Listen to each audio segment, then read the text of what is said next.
trafficking is a booming industry, and it's happening right here in our communities.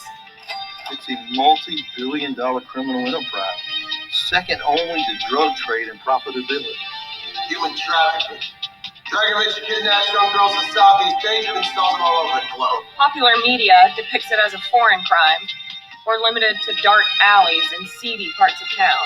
But investigator Shannon Pillar with the Greenville County Sheriff's Office says it can and does happen anywhere, and more often than you can imagine.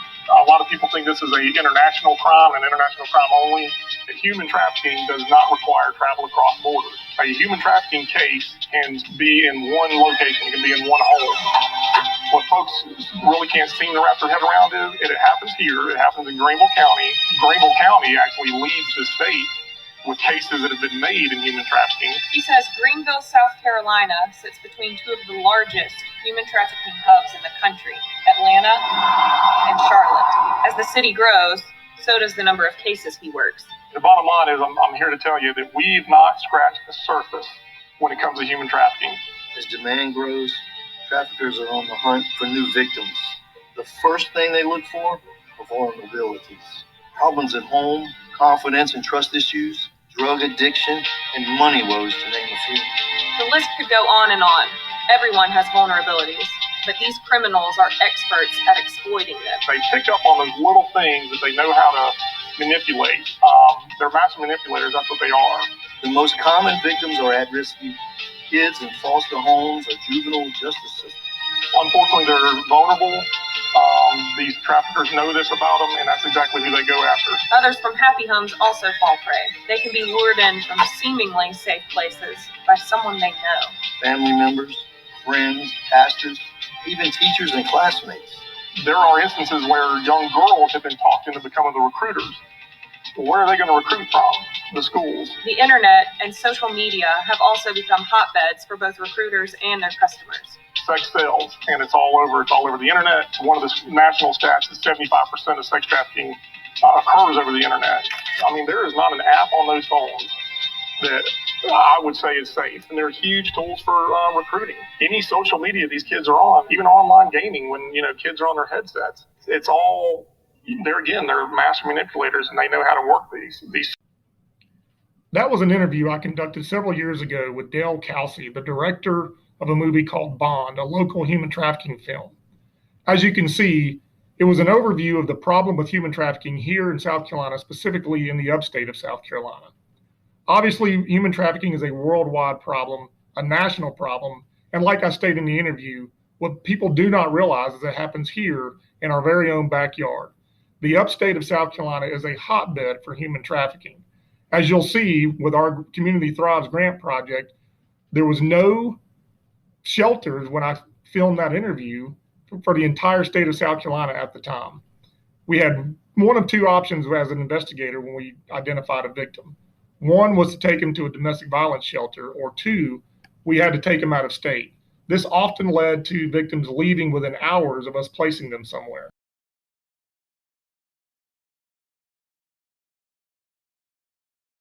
I can tell you that since my time of doing that interview and since my time as a full-time human trafficking investigator, nothing has changed. In fact, it's only gotten worse. As you can see here, in 2019 alone, there were 678 victims of human trafficking reported, up from 188 in 2018. There are still 68 human trafficking cases pending in South Carolina state courts as of December 15th, 2019. As I stated, there was no human trafficking shelters or homes in the state of South Carolina when I conducted that interview, or for the majority of my time as an investigator.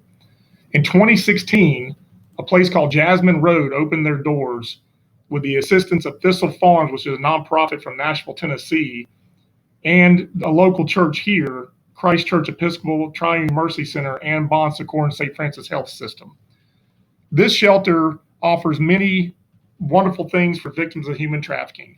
It does give them access to health care, dental, medical, and even attorneys. The only issue right now with Jasmine Rose is that there's a certain members of this community that they cannot serve. They cannot serve women who are pregnant or women who have children living with them. They may not be able to offer services for women with criminal charges, depending on what those charges are.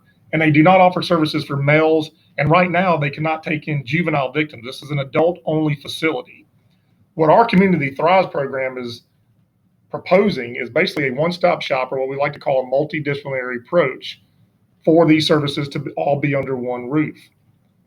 What we are proposing is, for an example, a full-time director, which would be about $50,000 a year, a human trafficking lawyer who could come in several times during the week and help these girls with any charges they may have for prostitution, for example, or anything else that they may have going on. A psychologist for obvious reasons of what these girls go through, PTSD, anxiety, and depression. A nurse just for their healthcare needs, sexual assault nurses, especially, or SANE nurses as they're called. Full-time employees, which would be about 4 of them, just to man the shelter, or additional manning of the shelter, which would be about $120,000 a year. And then probably most important is an entirely different wing, or even just a different building itself near the same grounds for juvenile victims. Obviously, the benefits of this are huge. It brings everything under one roof.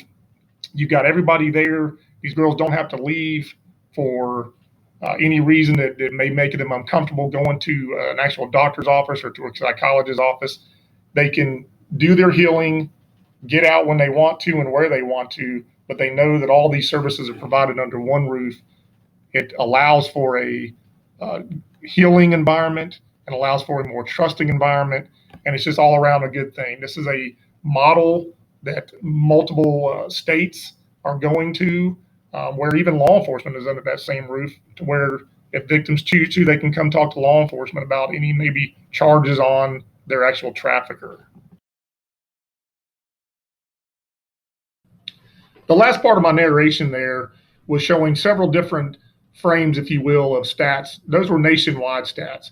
I'm here to tell you, though, just like the video I started off with where I was interviewed after the movie, this is a real problem here in South Carolina. It's a real problem in the country, and it's a real problem in the world. We see all forms. We see the international trafficking. We see the girls being brought over from Korea and used in massage parlors. We see the adult women who, just down on their luck, maybe have a drug addiction, who get wrapped up and essentially just have a pimp, and it's a pimp-controlled prostitution, who they withhold their money and abuse them. We see women traffickers. This is a major, major problem. We see very young girls. National statistics are anywhere between 16 and 17 is the average age. I've seen that as low as 13 is the average age of victims who get involved in human trafficking. As I stated, there's many, many different ways they're recruited. They're often in the sex industry, stripping already, pornography, obviously. There's a lot of recruiting going on at schools. The internet is huge. Shelters like Jasmine Rose are few and far between. They are extremely needed. And the biggest, I think, right now, underserved population is those juvenile victims.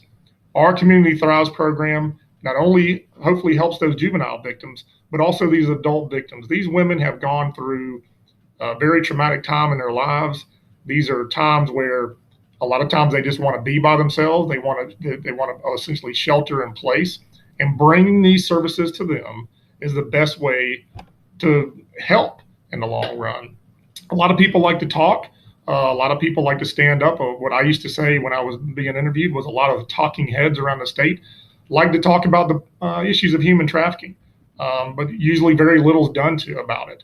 I started the Upstate Human Trafficking Task Force, and one of the biggest issues that we talked about was the funding for human trafficking. Just like anything else in society, mental health, human trafficking, poverty, a lot of times we don't take these issues serious, and we don't put enough money towards actually fighting or combating or helping people with these issues.